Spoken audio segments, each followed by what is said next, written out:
Good morning. Welcome to Mission Hills UCC, where no matter who you are or where you are on life's journey, is my mic on? Good morning. Welcome to Mission Hills UCC, where no matter who you are or where you are on life's journey, you're welcome here. I invite you to prepare for worship by putting your feet on the ground, your back into the pew, your hands up, and let's spend some time. Our lives are so full of noise that let's have some transitional moment in silence together.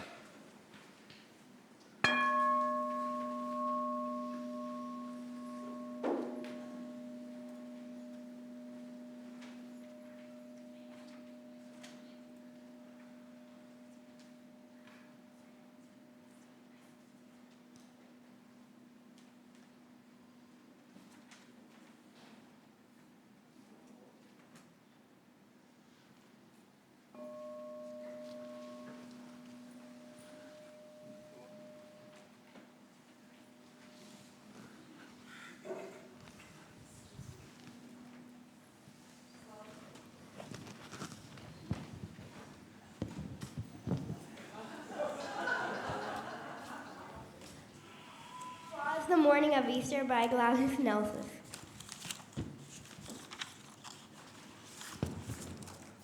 He has risen. Matthew chapter 28, verse 6. 'Twas the morning of Easter before the sun rose. 2 guards on a hillside were just trying to doze. You see, Jesus had died only 3 days before. A huge stone had been placed to seal the cave door. In her small, quiet home, not too far away, Jesus' friend Mary was planning the day. She would go to the cave with perfume and spice in hopes that her gifts would make Jesus smell nice. The sun through the trees was just starting to peep at the guards on the hill who were now fast asleep, when all of a sudden there came an earthquake and the rocks and the trees all started to shake. The guards jumped in fright, then fell straight to the floor as the stone rolled away and unsealed the door. Then Mary arrived and crept up to the cave. She had to see Jesus. She had to be brave.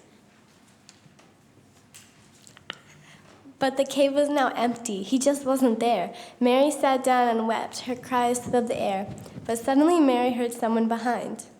Dear woman, who is that you hope to find?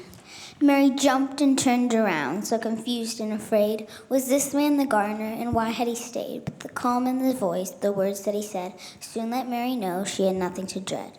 Dear Mary, it's me, Jesus, your friend. My story is just starting. This wasn't the end. His eyes, how they twinkled, his smile so bright. Mary knew in a moment, but could she be right? Jesus, it's you. You came back to life. Your promises came true. But there's no time to lose. You must tell the disciples. Go, spread the good news. So she jumped to her feet, and away Mary went. She had a story to tell, a tale heaven sent. She ran without stopping and called through the door. Disciples, you've never heard this news before. Now Peter, now James, now Thomas, now John. I went to the cave, and Jesus' body is gone. But he called me by my name. He's alive, it's true. It's a miracle only a great God could do.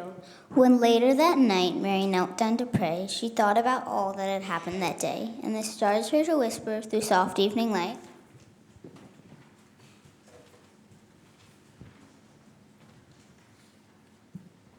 Happy Easter to all, and to all good night.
Ordinarily, after the prayer, we say as a congregation the Lord's Prayer, and we will do so this morning, but the words are going to be a little bit different, and they're inspired by East Asia, and so when you see the screen for the Lord's Prayer at the conclusion of our prayer, we'll recite that together.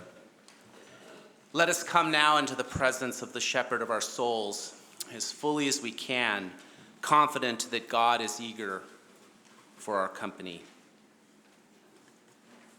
Ever-present one, we are grateful for your presence. In the light of world circumstances, we confess that many of us this morning find ourselves speechless, and we sometimes confess we do not know how to pray. Some of us feel overwhelmed, unable to find the words to express what's in our hearts. God help us. Others have so much to say, even anger, frustration. It sometimes feels as if we're screaming, and yet no one hears. Lord, whether we feel silent or whether we feel silenced, we ask for your gift of awareness of your presence with us, that you are here, that you always are steady and faithful. May our roots grow deeper and deeper into your love so that in you we know that we are not listless or adrift, but we are trees planted by the stream of living water, rooted, grounded in your love. We do pray for our nation this morning, for our leaders, and for all those who are caught up in uncertainty because of our leaders. For those that are ravaged by war, we continue to pray. We pray for Gaza, and we pray for the people of Ukraine. Bring peace, and may justice prevail. May we be instruments of your justice and peace in this world. God, use our lives, our voices, and our influence so that the waters of your justice will flow like a mighty river and that your righteousness like a never-failing stream. Much is on our hearts this morning. We do pray for those specifically on our hearts, and we name them before you this morning.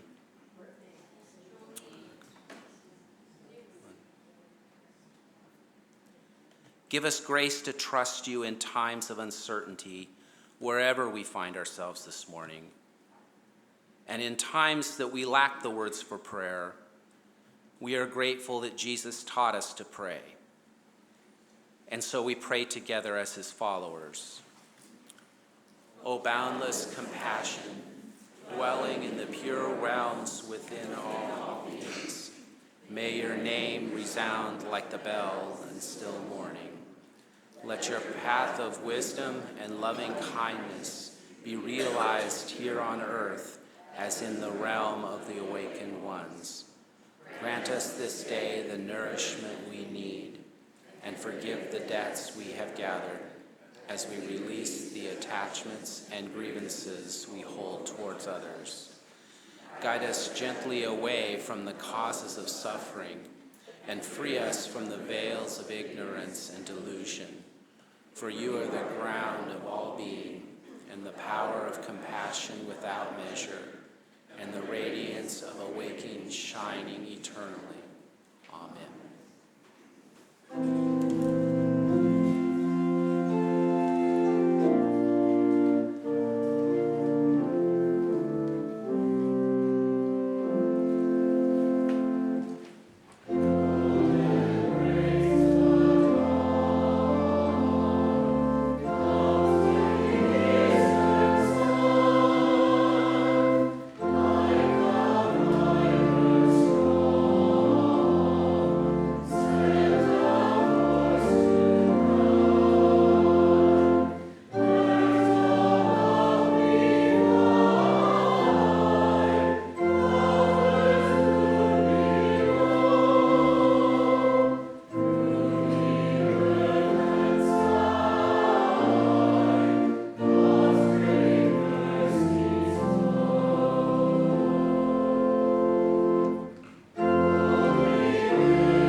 Can I ask the kids to come up here, please? And the people who are young at heart.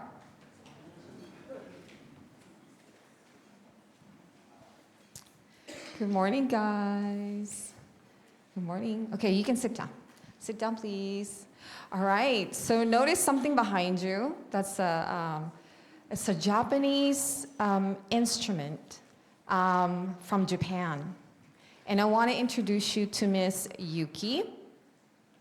Miss Yuki is the Yuki Easter, and she plays this instrument called koto. And we're going to interview her first. And, okay.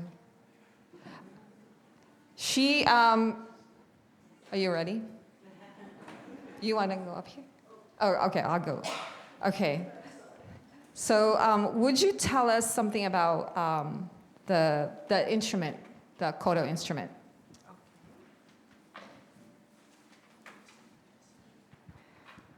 Hello, everyone. Good morning. And this instrument, it's called a koto, K-O-T-O, koto. And actually, this came from China about 6th century, but nobody knows about, nobody lived there.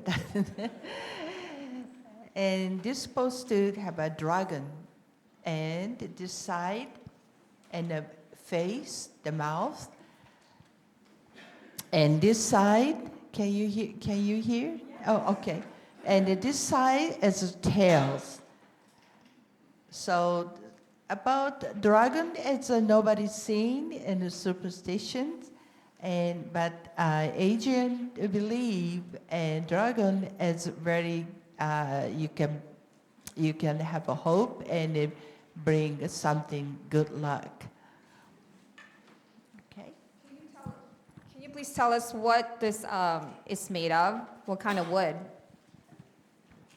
Okay, it's called kiri. The Japanese name it's called kiri, and English names I can't pronounce. I'm sorry. Sound like Pomeranian. Everybody heard that? And this tree grows very big. And we don't see this tree in Southern California. Have to have lots of moistures, the rains and snow and the winds. And takes 5 to 15 years just to make one instrument. Okay, so Ms. Yuki's going to play for us, so I'm going to ask you guys to sit up here so we can watch her. Thank you.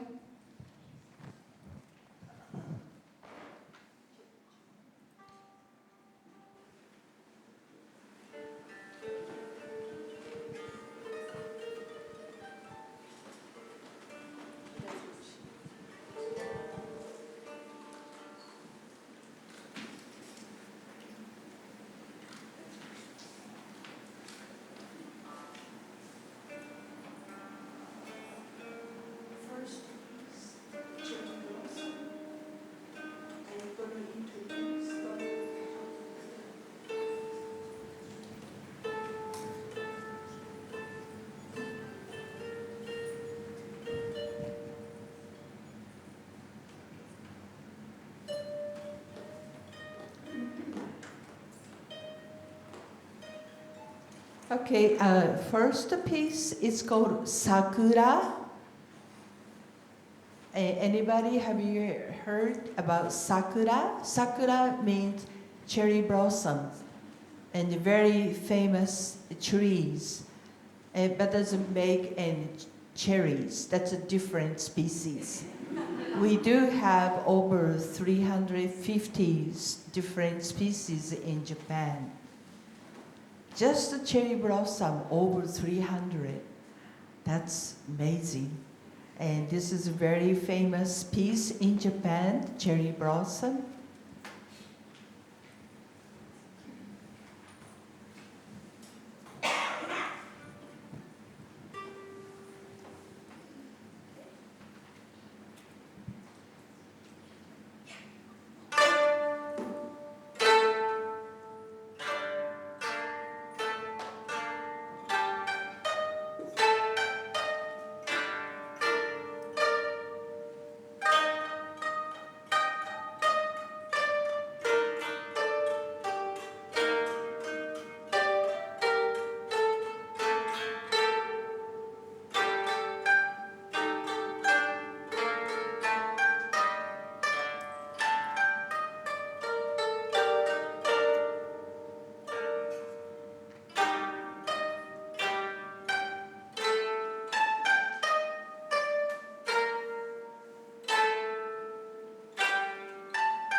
The reading from the Gospel is from John chapter 13, verses 31 through 35 of the Common English Bible. Please stand if you're able.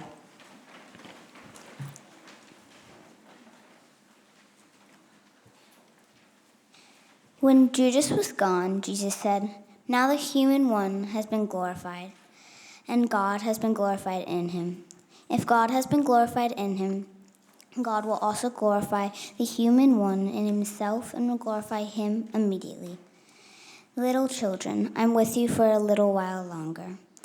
You will look for me, but just as I told the Jewish leaders, I also tell you now, where I am going, you cannot come. I give you a new commandment. Love each other, just as I have loved you. So you also must love each other. This is how everyone will know that you are my disciples, when you love each other." Please be seated.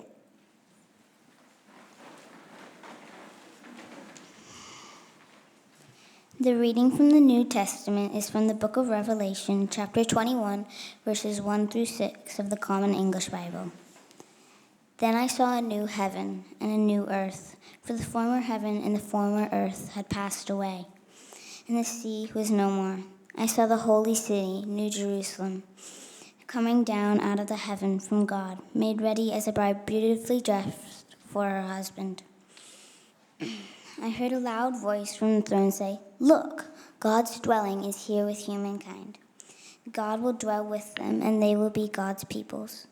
God will be with them as their God and wipe away every tear from their eyes. Death will be no more. There will be no mourning, crying, or pain anymore, for the former things have passed away." Then the one seated on the throne said, "Look, I'm making all things new. Write this down, for these words are trustworthy and true." All is done. I am the Alpha and the Omega, the beginning and the end. To the thirsty, I will freely give water from the life-giving spring.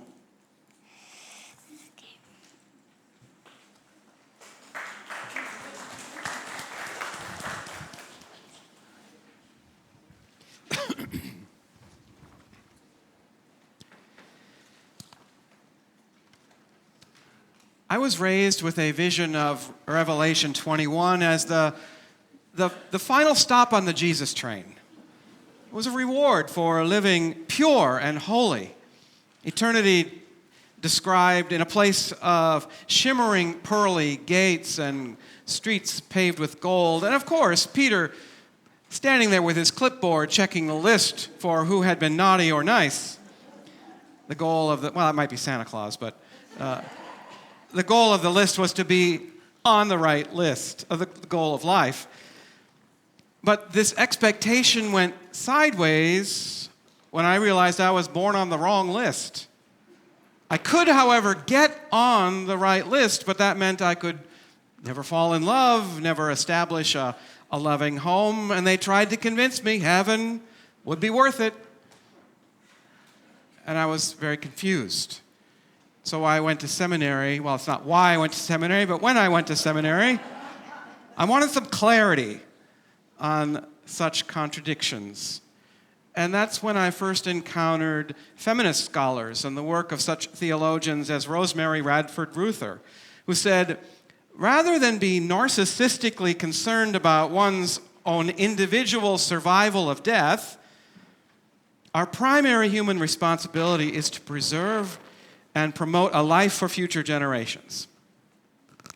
Now, theologians like to use a lot of fancy words, so in plain English, instead of thinking only about our own future and how we can live forever, we should live a life that's focused on helping people and taking care of the world so that future generations can live and grow. And thus, this was my first introduction to a Christian faith not lived in order to achieve a heavenly escape from earth. This theology then led me to exposure to the next, liberation theology, and Gustavo Gutierrez, which was an especially relevant topic in the 1980s in Central America, justice on earth as it is in heaven.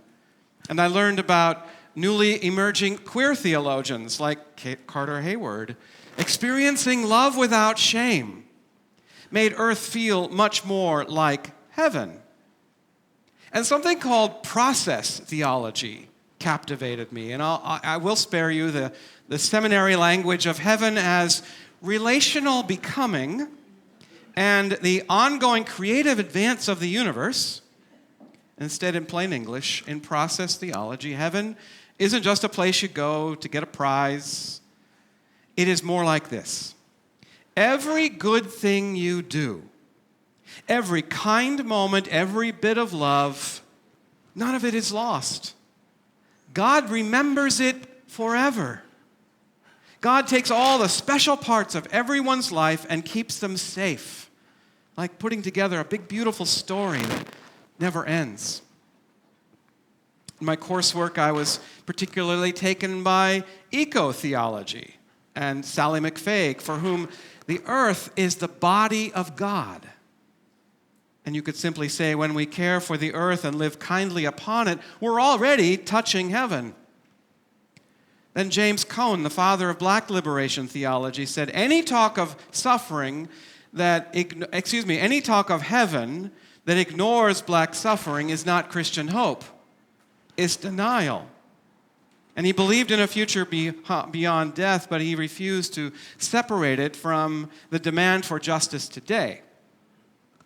All of these voices, they created this wonderful awareness of our intersecting lives. And theology has only continued to grow. Since my graduation in 1990, we have post-colonial theology and indigenous theology and Asian feminist theology and Latina Maharista theologies and disability theology. Disability theology challenges what are known as ableist assumptions in Christian theology. The belief that people with disabilities need to be fixed in order to be whole and worthy. It refutes the idea that disability is a deficit or will be fixed in heaven. This is deeply harmful because it implies that disabled people are broken now. Instead, many disability theologians say that heaven will not be about erasing such difference, but about full inclusion. On earth as it is in heaven, justice and love and belonging. Again, all these theologies are wonderfully intellectually stimulating to me. They're hopeful ideas to ponder, but they do leave me wondering, like one of my members once told me, I don't believe in heaven, but I want my husband to be in heaven. Right? Maybe not pearly gates, streets paved in gold and so forth, but somewhere I can hold on to his memory and where I know he's okay. And that's where these fascinating theologies leave me a little cold and with about just as many unanswered questions. So I don't want to ignore suffering or escape suffering on earth. I'm clear that our call from Jesus is to seek justice and pursue peace, but I don't want to ditch a beautiful vision of heaven. But not for myself, to be honest. I want it for my loved ones, and I want it for you. And so, inspired by womanist theology, which centers on the lives of black women, I want to offer you this beautiful vision of heaven. Mama had been tired for a long time. Not just tired in her bones, but you know that deep down soul tired? Kind that comes from holding everybody together while the world tries to tear you apart. She marched and prayed, cooked and buried. She whispered hope to children who didn't always believe in tomorrow. And through it all, she loved. Hugs. You know those hugs that draw you in so close you can't breathe? She loved fierce, full, without apology. When her time came, she was met at the door by a light that fell on her like the hush that falls when someone holy walks into the room. Mama asked, "What is this place?" No clouds, no harps, no choir robes, no angels with trumpets. What she saw was a city like a garden in full bloom, not floating in the sky, but coming down like heaven was tired of waiting up high and finally decided to meet earth face to face. 12 gates stood open before her, shimmering like pearl, wide open with welcome. And there were walls, but not made to keep folks out. The walls were there to make everyone feel safe inside and at home. And then she saw them. Oh, look at you all. I knew I'd see you again. There was Auntie Lorraine in her flamboyant Sunday hat, and Miss Odessa waving her tambourine, and her little brother grinning wide, still without his 2 front teeth. And the streets were indeed golden, but not garish. They were gentle and alive like the inside of a honeycomb. The air pulsed with music and memory, with the aromas of jasmine and greens. Is this the New Jerusalem? There was no big shrine standing in the middle of the city, no gaudy throne high above with people on a gold-plated seat. No, instead it was a river flowing clear as truth, alive with justice, and on both sides of the bank the trees of life stretched wide, leaves singing, fruit of every kind filled with sweet healing. And at the center, there was a fire. But not the kind that burns. It's the kind that gathers folks around it, laughing and listening and telling stories. And right there, right among them was God. Not robed in majesty, but wrapped in light and love, rocking gently like a grandmother in her chair, eyes shining with every story being told. Not above, not beyond, but with. And she said, "You're here. And you look like me." And God said, "My child, I've been here all along. I was there with you in every whispered kitchen prayer, every sleepless night beside a hospital bed. I was shouting with the crowds and marching beside you across the Edmund Pettus Bridge. I was there in your laughter and the warmth of every embrace, and every Sunday pot simmering with love on the stove. And I'm here, too." And she teared up. No more prisons. No more senseless funerals. No more fear every time I watch my sons leave the house. No more proving myself. Only joy, tears of joy. Only life. Only love. Totally uninterrupted love. Wow, that's a beautiful vision of heaven, right? Only totally uninterrupted love. And the voice of God said, "See, I'm making all things new." Yes, Lord, I see it now. I can rest. Here, I can breathe. Always.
Good morning. Once again, welcome to Mission Hills UCC. I pray today's service is hopeful and meaningful for you. We have been celebrating AAPI Month, Asian American Pacific Islander Heritage Month, and thank you so much for being here today.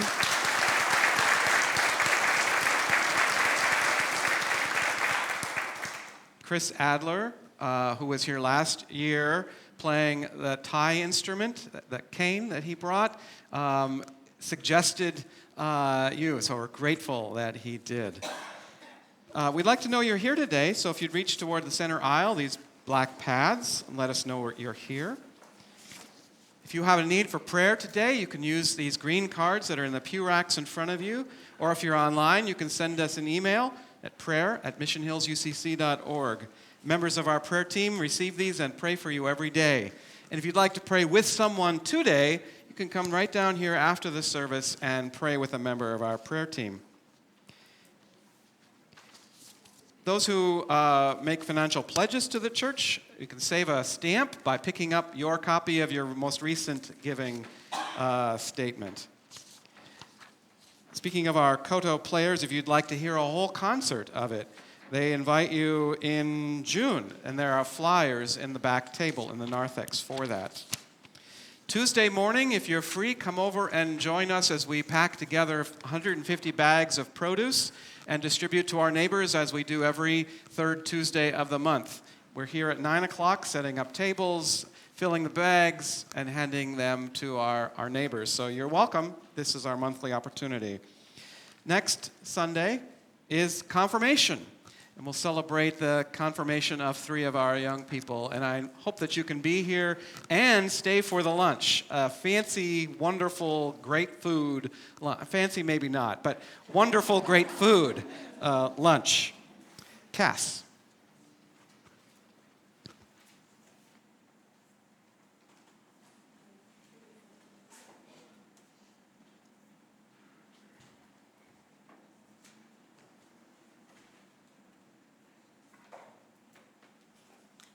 Good morning, I'm Cass, Jerry and Marty's daughter. Have an announcement today for our Faith in Action Committee. They have raised some money for duffel bags for children who are involved with the Child and Family Wellbeing Department. So a little bit of background on that. The Child and Family Wellbeing Department, you may know them previously as Child Welfare Services or Child Protective Services. So with the name change came some new goals. So I know there's been a little bit of some bad history with Child Welfare Services, and people may have some notions about what they do. But their new goals are to keep families together, to hold the family's voice as the expert in how best to keep children safe, provide family strengthening and prevention services to families, and reduce unnecessary child protective actions that have historically harmed and separated families.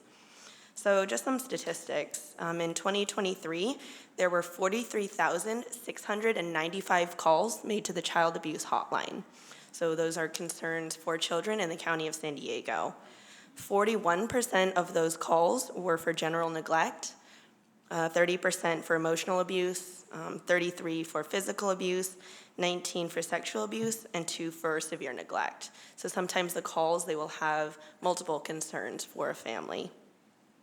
Of those calls, there were 2,535 substantiations. So out of those, 2,535 were found to be abused or neglected. And then of those 2,535, there were 845 children who entered care. So that means that the children were deemed to be unsafe in their homes and were either removed from the parents, moved to foster care, or placed with a family member, or entered a group home.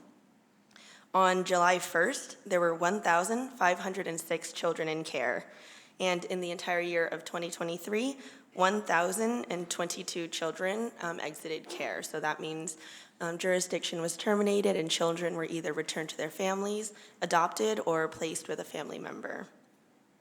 So what the Faith in Action Committee has done is they have taken,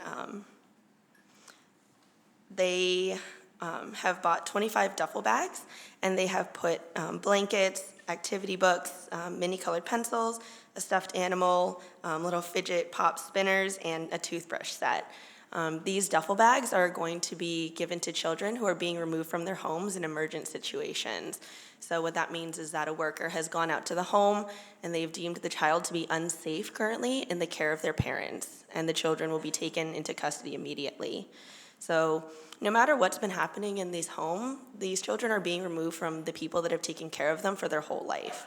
So even though the parents aren't able to keep them safe, this is everything that they know, and it can be very traumatic for children. So what we hope to do is to provide them with a little bit of comfort, since a lot of the children aren't able to take much with them. So we would love your help in packing these duffel bags after the service in the fellowship hall. Thank you.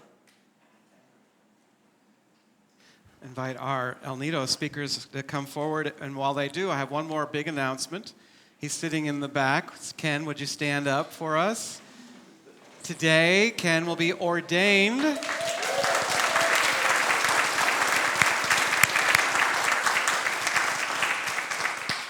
And you're invited to come to his ordination at 3 o'clock, and there will be a fancier lunch after his ordination. It's a great celebration, not just for Ken, but for us as a congregation, having nurtured his journey, and for his new congregation, St. John UCC in Arlington Heights, Illinois, next Sunday being his last here before he takes on the full role of Reverend Jensen.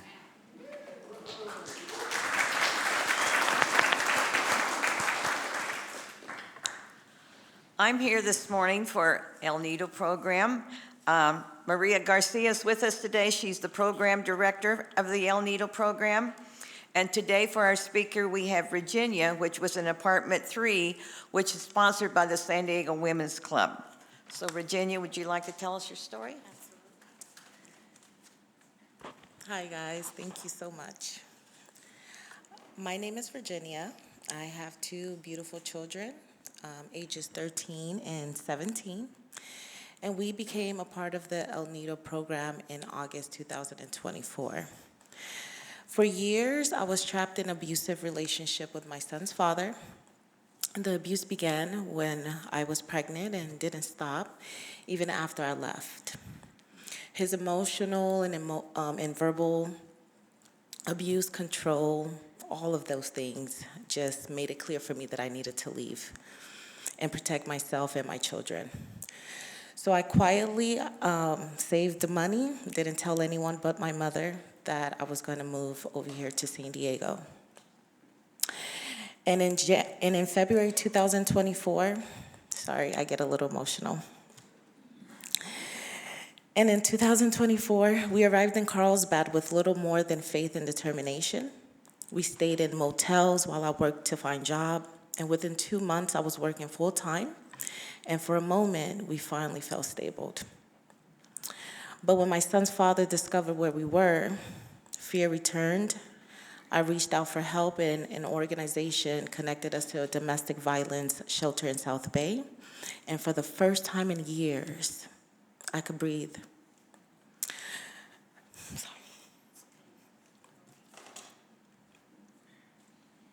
I could rest.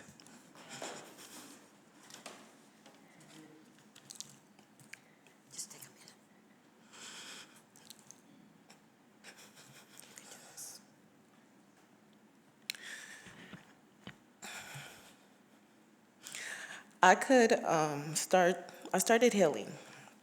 Sorry about that, guys. And at the shelter, my case manager introduced me to El Nido. With their support, we found not just housing, but hope. My daughter is thriving at her new school. My son is preparing to graduate, which is in June. Thank you. A generous donor helped me with a car. I'm taking classes at the YMCA. I'm walking every day, rebuilding my health and my confidence so that my life could be a little bit better. Today, I'm working part-time, gaining the experience I need to keep moving forward. And most importantly, I'm healing. Not just for me, but for my children, so they can see what strength and true happiness look like. Sharing this brings up a lot of emotions, guys, and I thank you guys for being so patient with me. But I am deeply grateful to be able to share my story, and thank you for supporting families like mine through El Nido. You guys help change a lot of lives. Thank you so much.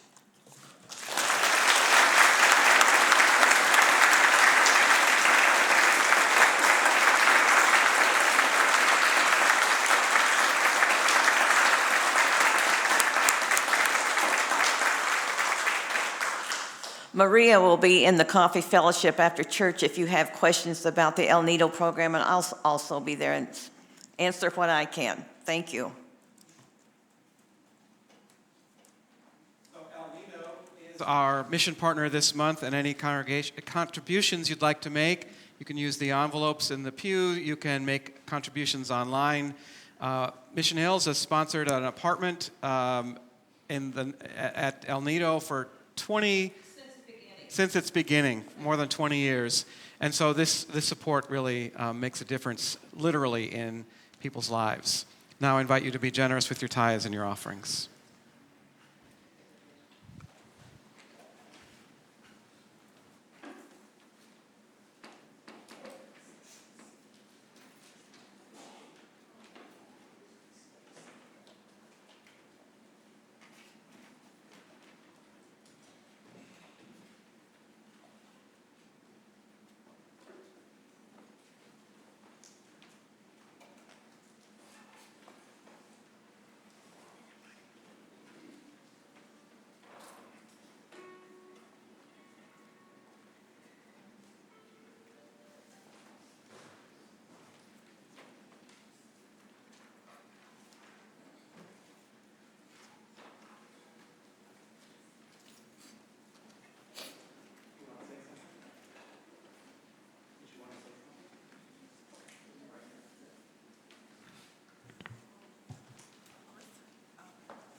These two pieces of music are famous lullabies, Shimabara in Nagasaki and Takeda in Kyoto Prefecture in Japan. Also, the Shimabara region has many Christians since the mid-15th century in Japan. This piece that they will play for the postlude was composed by her great Grand Master in 1970. Imagine droplets of rain or morning dew falling on flowers and leaves, slowly trickling down into a small stream. Also, the koto can express the natural sounds of Japanese seasons tone. So first, the Shimabara and Takedo no Komori Uta, something like that.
God's face shine upon you and be gracious to you.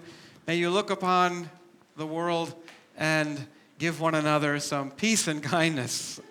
Amen.